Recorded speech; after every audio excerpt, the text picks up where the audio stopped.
السلام عليكم ورحمة الله وبركاته. ازيكم عاملين ايه؟ النهاردة هنعمل كده فيديو جديد.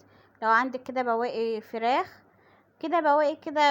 فراخ كده مسلوقة، محدش كده عايز ياكلها كده مركونة عندك في التلاجة، تعالي كده نعمل لها اعادة تدوير.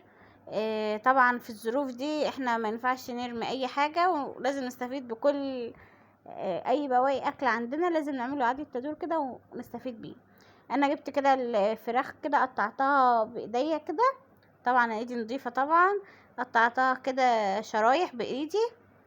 الفراخ دي مسلوقة، وننفع نعمل الاكلة دي بفراخ نية برضو، طبعا لو صدر فرخة كده ني او ورك فرخة واحد بس ممكن برضو تعمل منه الاكلة دي. بعد ما قطعت الفراخ كده اجيب كده بصلاية كبيرة او بصلتين وسط كده، ومعايا فلفل الوان، او لو ما عندكيش فلفل الوان يبقى فلفل اخضر بس. اي الامكانيات اللي عندك، اي امكانيات عندك متاحه اعملي بيها الاكله دي. كده قطعت البصل كده جوانح، وجبت كده فلفل اخضر وفلفل احمر وفلفل اصفر.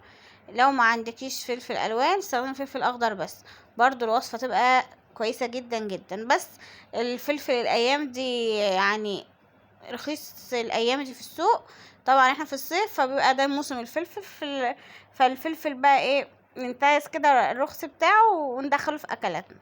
جبت كده صينيه او حله او اي حاجه تحط فيها معلقه سمنه او زيت، انا استخدمت معلقه سمنه صغيره، وشوحت فيها البصلايه. بعد ما اتشوحت بس ما اخدتش لون، انا شوحتها بس كده يا دوبك البصلايه دبلت، نزلت بالفلفل الالوان.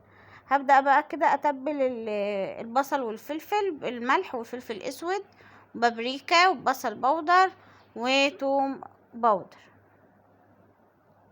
هنزل بقى بعد كده، بعد ما شوحت البصل والفلفل الالوان، هنزل كده بالفراخ.